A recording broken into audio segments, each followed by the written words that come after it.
Hello everyone, আসসালামু আলাইকুম। জারিফ জাবের ঘুম থেকে ওঠার পর ওদের দুইজনকে পটি করানোর পর ওদেরকে আমি প্রথমত একটু বিস্কিট দিয়ে দিলাম। এটা হচ্ছে এনার্জি বিস্কিট। জারিফ জাবের 6 মাস বয়স থেকেই এনার্জি বিস্কিট খায়। এই বিস্কিটটা ওরা অনেক পছন্দও করে। আর আমি যখন শিশু হাসপাতালে জারিফের পটি হয়েছিল ওখানে মহাখালীতে নিয়ে গিয়েছিলাম। ওখান থেকে বলেছিল যে এনার্জি বিস্কিট খাওয়ান, তো সেখান থেকে ওদেরকে এনার্জি বিস্কিটটা খাওয়াই। তারপরে এখানে চলে আসলাম চাউমিন রান্না করার জন্য। চাউমিনটা কর্নের সাথে সেদ্ধ করে নিলাম। মাশরুম নিয়েছি, ফুলকপি নিয়েছি, আর হচ্ছে শালগম নিয়েছি।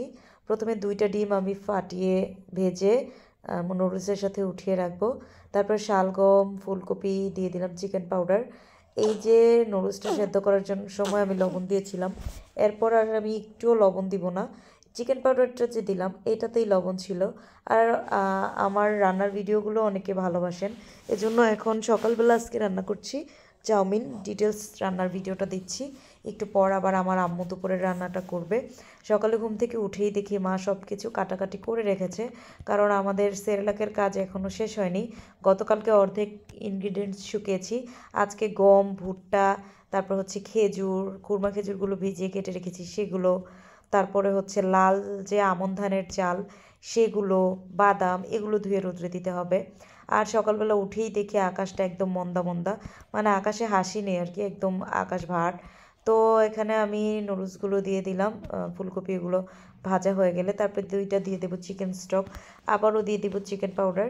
যেহেতু আমি চিকেন আস্ত দিচ্ছি না বা চিকেন কেটে দিচ্ছি না, এই জন্য সান্ত্বনা পুরস্কার হিসেবে চিকেন স্টক আর চিকেন পাউডার দিয়ে দিব।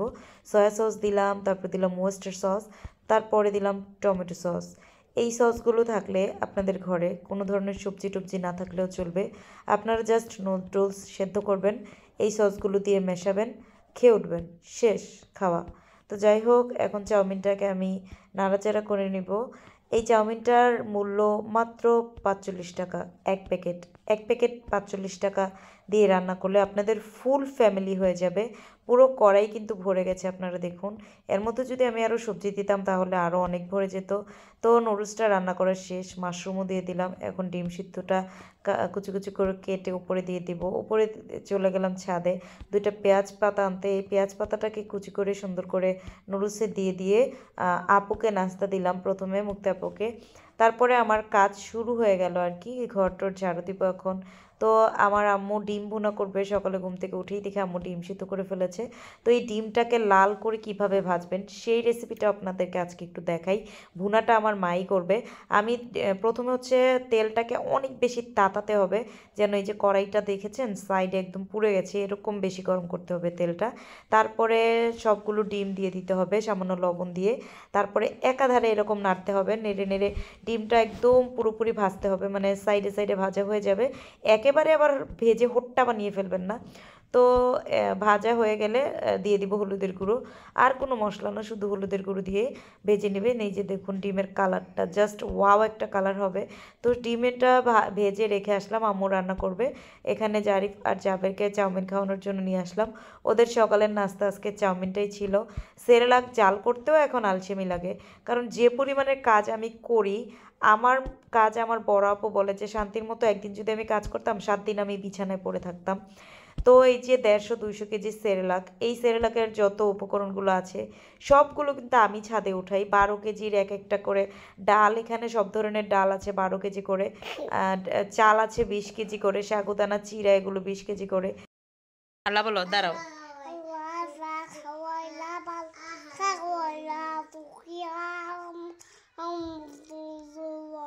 মাশাআল্লাহ, আল্লাহ বলো।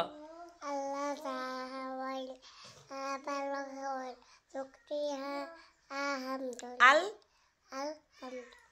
মাশাআল্লাহ, কি খেয়েছো তুমি বাবা? তুমি কি খেয়েছো? চাউমিন। বাবা তুমি কি খেয়েছো? কি খেয়েছো তুমি? ওর মেয়ে হইছে। ওদেরকে নাস্তা খাইয়ে এখন ঘর ঝাড়ু দেওয়া শুরু করব। আমার বাচ্চারা মাশাল্লাহ আমার কোলে ওঠার জন্য বায়না করে না, আমার সাথে ঘ্যান ঘ্যান প্যান প্যান করে না। ওদেরকে জাস্ট 3 বেলা আপনি খাবার দেন, ঘুমানোর টাইমে ঘুমানিয়ে দেন, ব্যাস এতটুকুই। ওদেরকে জাস্ট গাইড করতে হয় যে শিশি করে আসো, ভিজিয়ে দিয়ে আসো, এরকম। তারপর কার্টুন থেকে papaya night cream, papaya serum, papaya হচ্ছে ফেস ওয়াশ, এগুলোকে নামিয়ে শোকেসে অর্গানাইজ করে রাখলাম। এই পাপায়াগুলোর জন্য আমি অনেক বেশি ঘোরাঘুরি করেছি, অনেক ইম্পোর্টারদের সাথে কথা বলেছি, অনেক ইম্পোর্টারদের সাথে জিজ্ঞাসা করেছি যে আপনাদের কাছে এটা আছে কিনা। বাধ্য হয়ে তারপর আরেকটা ইম্পোর্টার আলহামদুলিল্লাহ আল্লাহ মিলিয়ে দিয়েছে, ওনার কাছ থেকে আমি এগুলোকে এনেছি।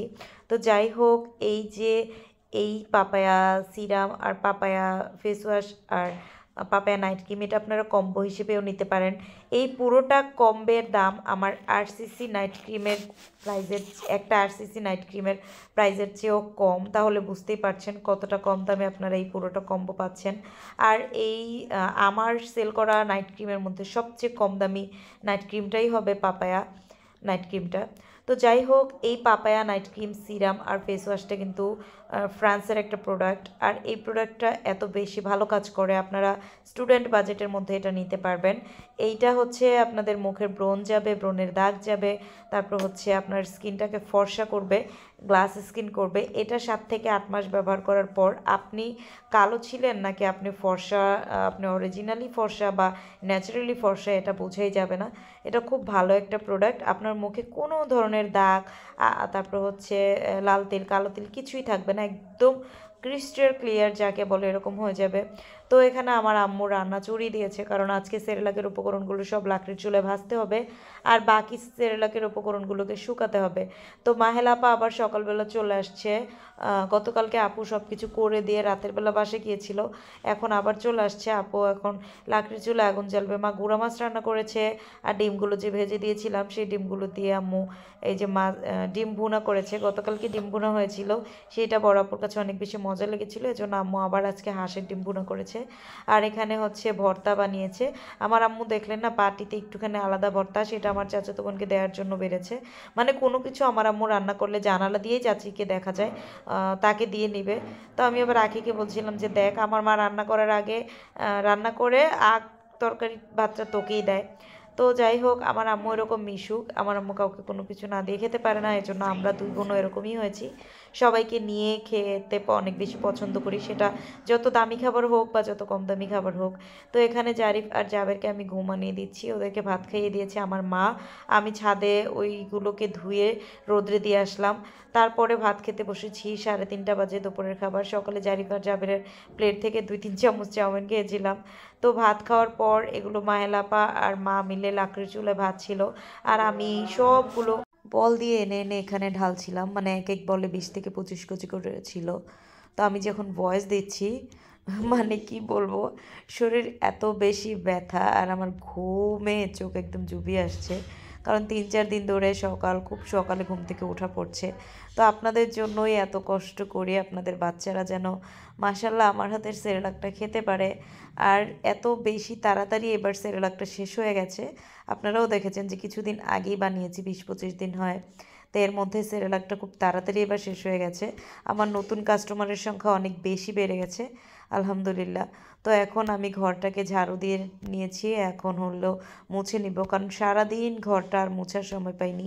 জয়ের বাবা বলছিল যে তুমি 2-3 দিন পর পর ঘর মুছলেই তো পারো। তা আমি বলছিলাম যে আমি 2-3 দিন গোসল না করে থাকতে পারবো, তাও আমি ঘর একদিন ঘর না মুছে থাকতে পারবো না।